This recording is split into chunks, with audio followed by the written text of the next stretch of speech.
Hey everyone, it's the Sith Justice Warriors coming at you with our Sunday entertainment podcast talking about everything Hollywoodish under the Twin Suns of Tatooine. And I'm with my co host, Princess Lumpia.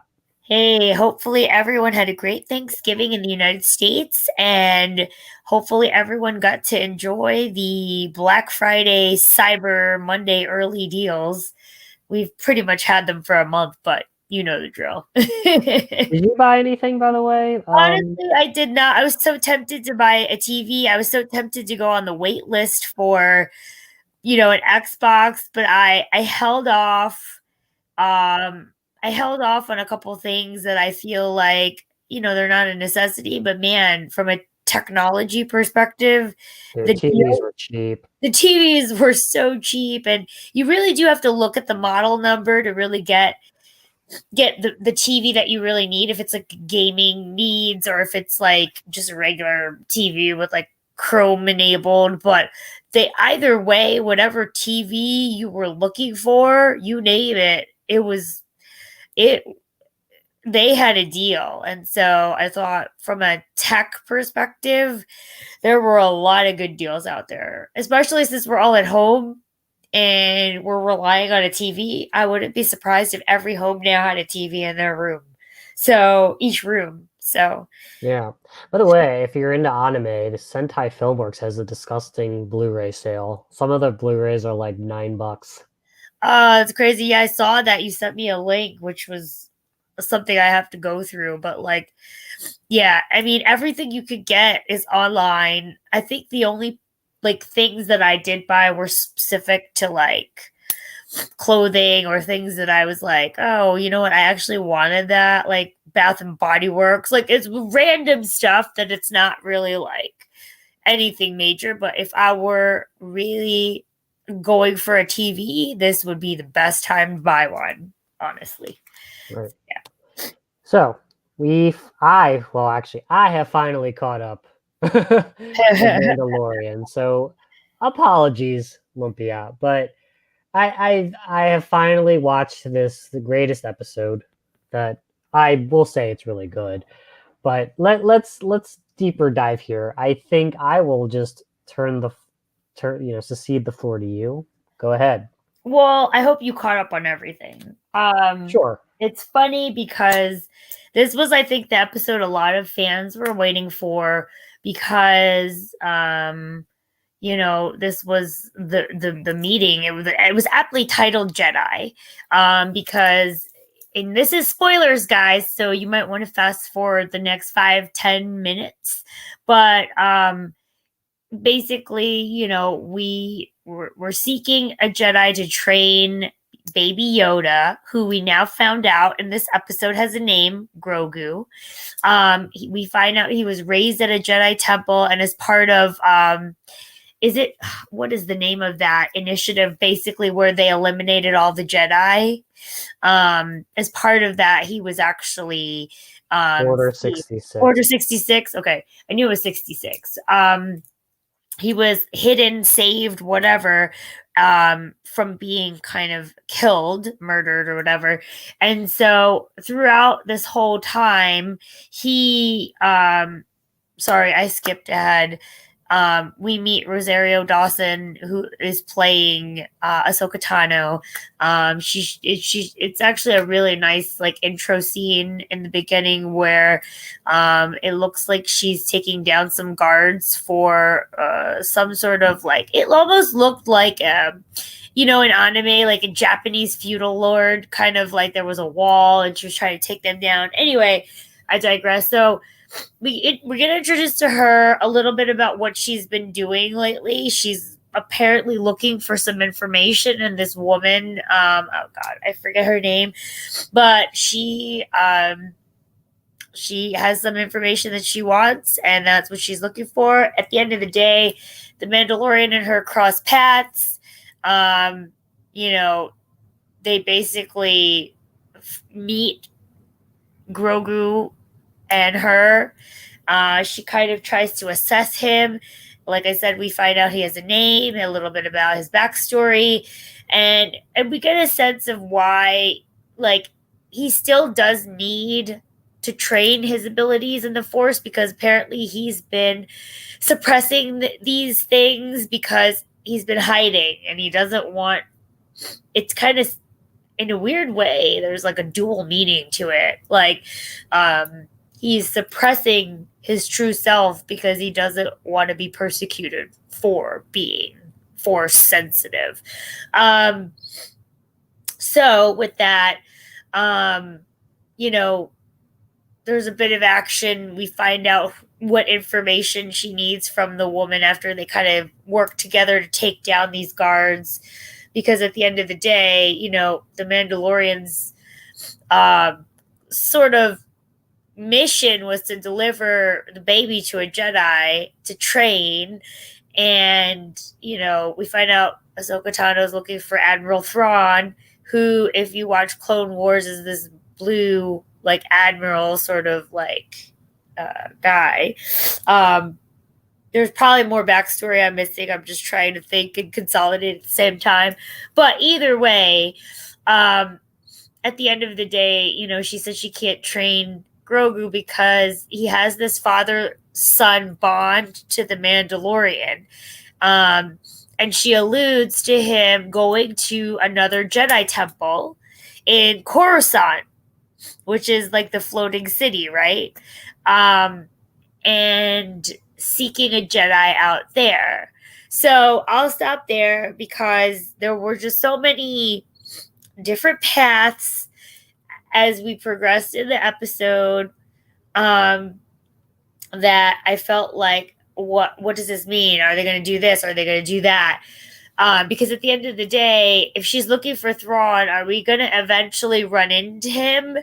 Is there going to be casting of who this person is? Are we going to see him? Did he survive? I didn't finish the Clone Wars to know enough. The second thing is, when we get to Coruscant, who is the Jedi there? I started piecing together timelines and trying to think, and this is why I wanted to talk to you about this, fan. Like, if this is supposedly supposed to happen between episode 6 and 7, then Luke is technically alive, okay? So we've established that.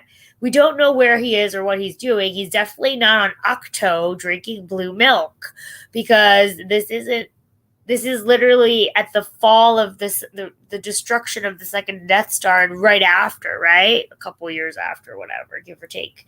So is this Jedi? Is it Luke? Is it, like, there's just so many different options of who it could be now that we have this world of, and even Ahsoka Tano said, I'm not a Jedi anymore. Like, but she's still a Force sensitive person. That was another thing that caught me, is like, okay, the Jedi don't exist, but remember, Rey is technically now a Jedi. So, like, I don't know. Luke is still alive. Isn't he a Jedi Master? It's probably all just nomenclature and things like that, but there were just so many things in this episode that came to my mind. I did think Rosario Dawson did an awesome job as Ahsoka Tano. And I thought that the one guy, I guess that I would call him the henchman, what was his name, Lane? Or Laird or whatever. He actually, I don't know, I kept staring at him. He was kind of like the right hand to the bad guy that they were trying to take down. And he just looked like somebody that I recognized from somewhere. Lang is his name, sorry. And he's actually played by Michael Biehn. And if you don't know who that is, he played Kyle Reese in The Terminator. So that's like the big role that I can think of. He travels back in time to protect Sarah Connor and eventually impregnates her. And that's John Connor's father. So either way, I just thought that was an interesting tidbit, because they always seem to bring in different people into this franchise that kind of make it interesting. But yeah, I will pass it on to you, fan. Just go for it. My thoughts on the movie episode was that it was good. I will say it was a bit jarring because I've seen Ahsoka Tano I've seen her more in digital form, animated. So the seeing her in real life was jarring in a sense. I was like, oh, she's real, but obviously real with all the makeup and stuff. And it was just like, oh, this is weird. But then you get used to it. I think they did Yeah, a I pretty good agree. job with the makeup and costume.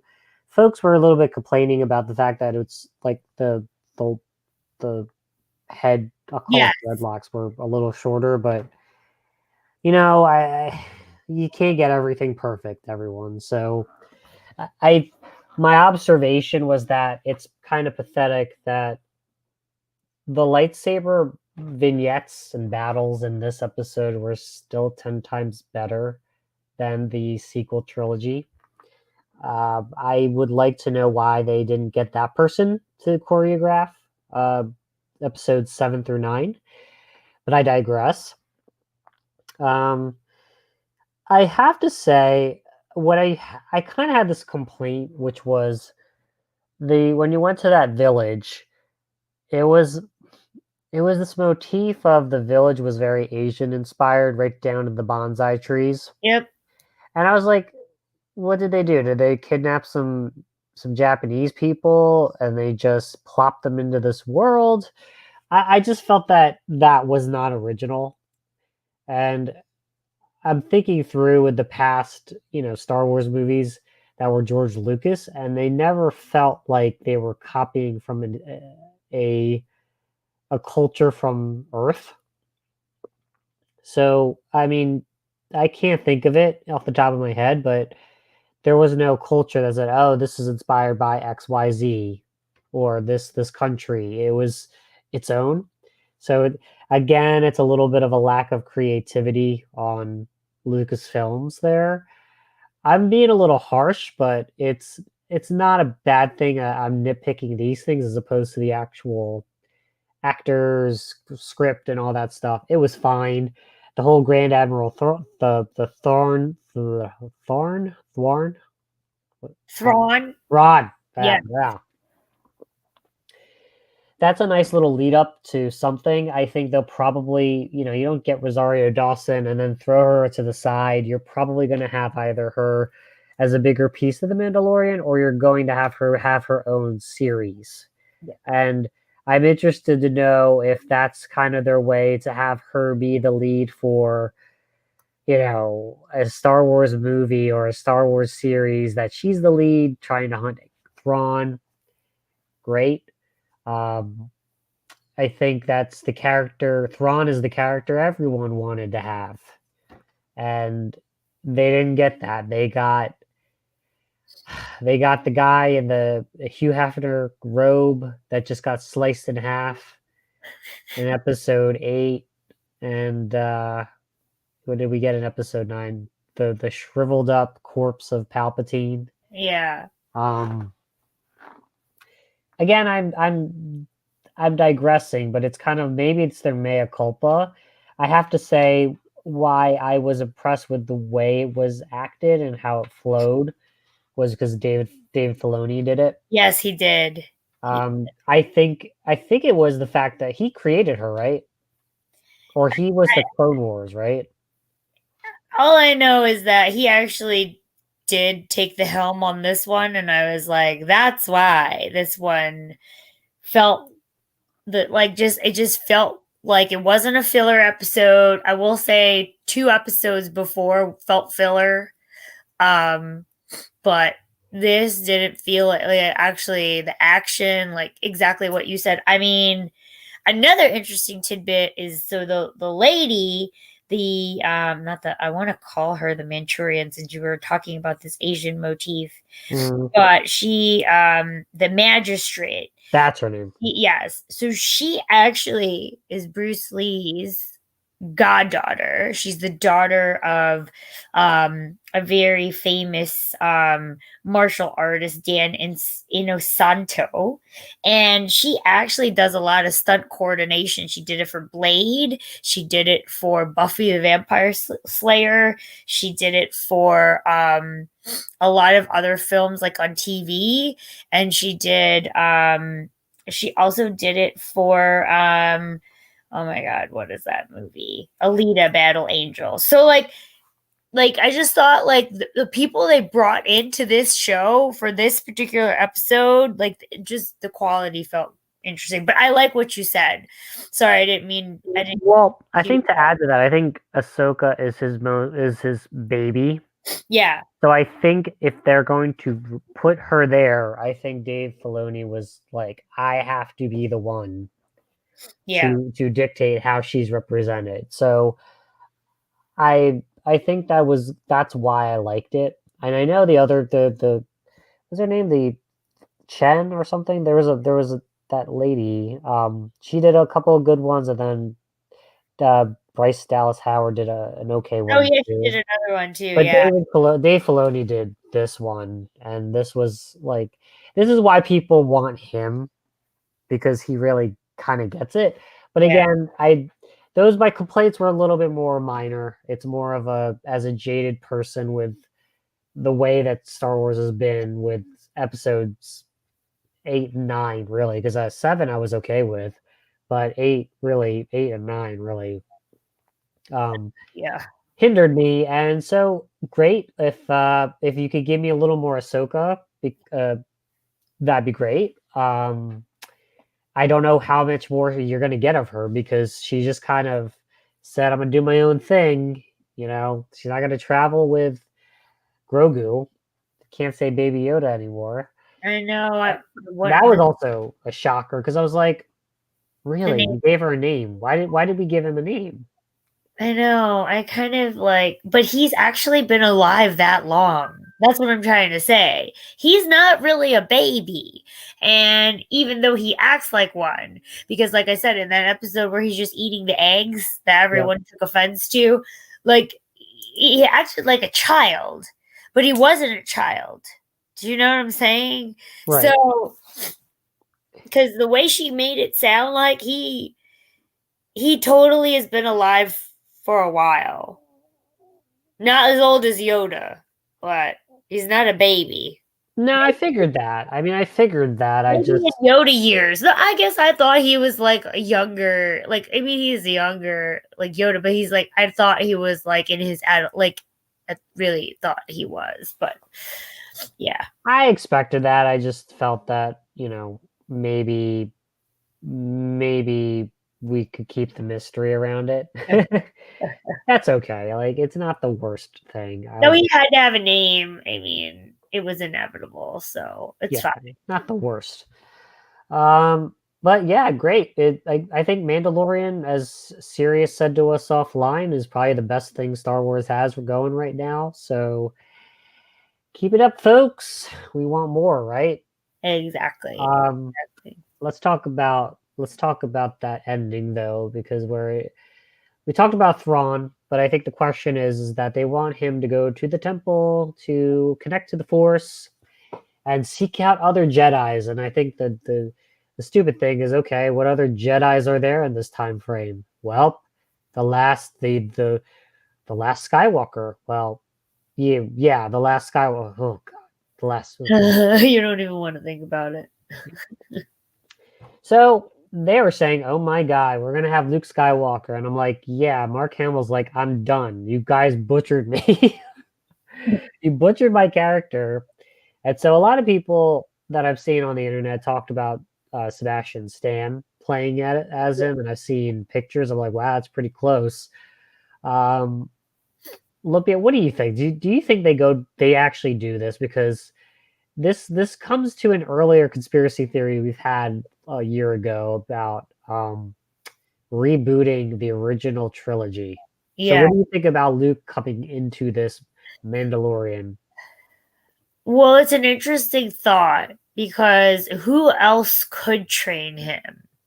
You know what I'm saying? Like, who else could train him if that's the end goal of this? Um, or is the end goal something totally different? Like, so if we go with that the end goal is to deliver him to be trained by a Jedi, the only logical person would be Luke Skywalker. Um, I have seen those images surface on the internet and Twitter of Sebastian Stan and his likeness to a young Luke. Um, and the photoshopping that people have done to recreate that sort of image. And I think they could do it, but I think they'd have to get permission, but I don't know that they'd want to. I just don't know that they want to. But then do they go like a CGI route? Like, I don't know. You'd still have to pay Mark Hamill something because you're using his likeness. I don't know. I do believe he's done. I do believe that's it. The thing I'm trying to figure out is because we still have this unknown situation going on with Boba Fett's clone or Boba Fett himself. I don't know who that. No, it might be a woman wearing Boba Fett's armor. That was the favorite rumor I had. Well, no, in the very first episode at the end of it, there was a guy standing out there, and he was the guy who played Jango Fett, actually. Oh my gosh, I'm drawing a blank on his name. But at the end of the very first episode of season 2, again, this is spoilers, you see a figure standing there staring at Tatooine's sons or whatever. Like after they defeat the sandworm or whatever, you see it and you see that it's the guy who plays Jango Fett, who you find out is, the clone, right? The clone of Boba Fett, like the clone. Tamora Morrison is his name, but basically the clone prototype of all the Fetts, So he's actually standing there. So that's why I say I don't know if that's Boba Fett who escaped from the thing, or is that because remember that was Return of the Jedi where he was thrown into that creature's mouth, or is that a clone of his? Because remember the armor was with Timothy Oliphant's character. He had gotten the armor from the Jawas. So, and that was Boba Fett's armor. So, like, that's the thing. Like, I don't think they're going that route anymore with a woman wearing it because, but sure? I don't know, because the armor is with the Mandalorian.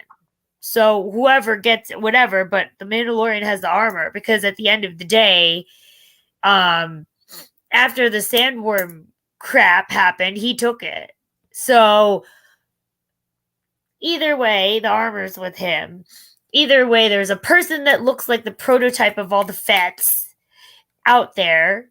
It could be Bubba or it could be Django clone or whatever. Well, yeah, they all look like Django, and Boba's the son of the original, right? Yeah. So, like, again, I don't know. It just so happens to be the same guy who played him in the episodes 1 to 3. And then, so anyway, if the end goal is to drop him off, I mean, I could see them going the Luke Skywalker route. It would make so much sense. Some people think that it could be a totally another Jedi that we are not thinking of.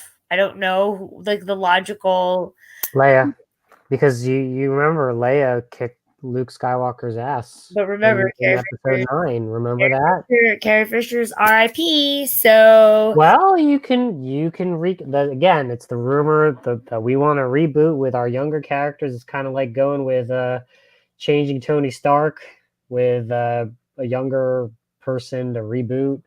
Yeah, like eventually they want to go back to the well, right? Yeah. I mean, if they do Sebastian Stan, I don't know. I do think that they have to. I don't know that they want to go that route. There's too much pain there still left there. Or would you have like a Mark Hamill Luke Skywalker impersonator, but it's like you just see his back at the hood. Oh God. Oh my God. Here's the thing, right? The question is, if you do that, if you go with a Sebastian Stan, do you want to, because now you have Ahsoka, And now you've established that she's gone through, what is it, the world between worlds? Yeah. And she's been time traveled and all that stuff. Do you want to open the door to say, hey, about episode 7 through 9, we're going to reboot it because Ahsoka is here. She knows the world between worlds, and she can save Luke Skywalker from drinking that damn green milk. And then you go to Sebastian Stan as your younger Luke, who's doing the things that we liked in Legends, meeting Mara Jade. Like, I was actually surprised in episode 9 they didn't use Mara Jade as her mom. You Oh know what my I god, mean? that would have been so much better, honestly. No, because it would have bastardized. Like, it would have been great if it was like Rey was the hidden child of Luke. That would have explained everything. I would have been okay with that. That's what I just said. Like if they at least just acknowledged source material, that would have been better. Like that's where I feel like it's like we just ignored source material altogether. Yeah, we basically had the Palpatines win because they took over, they killed the Yeah. Skywalkers, and they took their name. Yeah. It's just sorry, we're going to episode 9, but I think let's focus on the future. Yes. I mean, the future. Do you see them? If you have Ahsoka have her own series, like does Rosario Dawson really do movies, or is she more of a series person?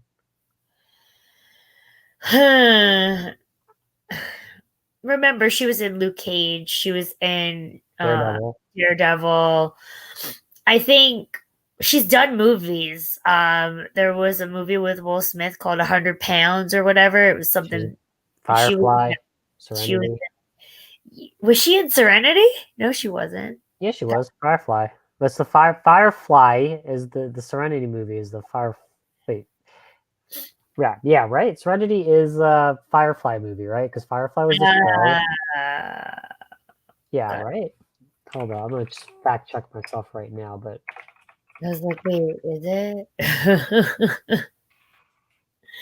yeah, but she's done Serenity. Yeah, she's done movies. She's definitely done movies. Either way, I think she could go either way. You know, so I don't think that's an issue. It's just a matter of like, I think it's a matter of what it would mean. It means that they just wasted billions of dollars on making episodes 7 through 9. Oh my god, I know. But no, I mean, like, she's on her own mission at the end of the day, like you said. She's on her own mission. So you know what? They could do a spinoff for her. They have to do a spinoff on her, but oh at my least god, it's not Brie Larson. They're doing like a mini series, right, of Ewan McGregor, so they could totally after her. Did you hear the rumors of that? Oh no, is that one canned? No, it's basically Ewan McGregor is not the lead. Oh. Do you know who the lead is? It's a BIPOC Latinx. I don't know. I'm sorry, it's a co-lead. So it's not really Obi-Wan series. It's Obi-Wan and some BIPOC Latinx lead. That's what the casting is. So apparently this is him probably being led around by women because Obi-Wan sucks. I see. Okay. Yes. Yes. You got to check that out. It's kind of. I didn't see that. It's kind of. It doesn't end. It really doesn't end. But because even in that one, they're gonna have to get someone to play a young Luke. Do you get what I'm saying? A boy. Remember, this is a boy. It's supposed, yeah, exactly. So like they could technically do it. I don't know. There's just, to me, there's so many ways to look into this. And oh god, there it is. Movieweb.com. Disney miniseries, Obi-Wan Kenobi miniseries wants Aladdin star Naomi Scott to be a female lead. Again, is she going to be his love interest? I mean, maybe I don't know if we want to do it that way, but basically, this is not his story. Yeah, so basically it says here, casting says Riley is described as a female BIPOC whose character details are kept under wraps. Tia, female, 30-ish, supporting BIPOC. And then support Bella, female, support 40, supporting Latinx. Yeah, it's really weird. It's really weird that we're having an Obi-Wan series and Obi-Wan is not the lead. Yeah. It's not his story. I don't know. I know Kathleen Kennedy is still in control. That's all I know. How about that? Exactly. And so I think that's what it's gonna come down to, you know. But I digress. anyway, we digressed. But but I will say that I think to me the positive of this is that it opens up, different avenues. It's the negative is, or the potential negative is, what are they going to do? Like which avenue are they going to build on? Because like you said, are we unearthing Luke Skywalker again just to ruin him? Because I don't think that they can do that again. Oh, with Kathleen Kennedy, they'll do it 10,000 times Now, under. isn't she done after next year? If nobody wants to take that job, she's going to get another extension. I think it's the only reason why she got an extension. Disney didn't even announce it themselves. It was a leak. Jeez.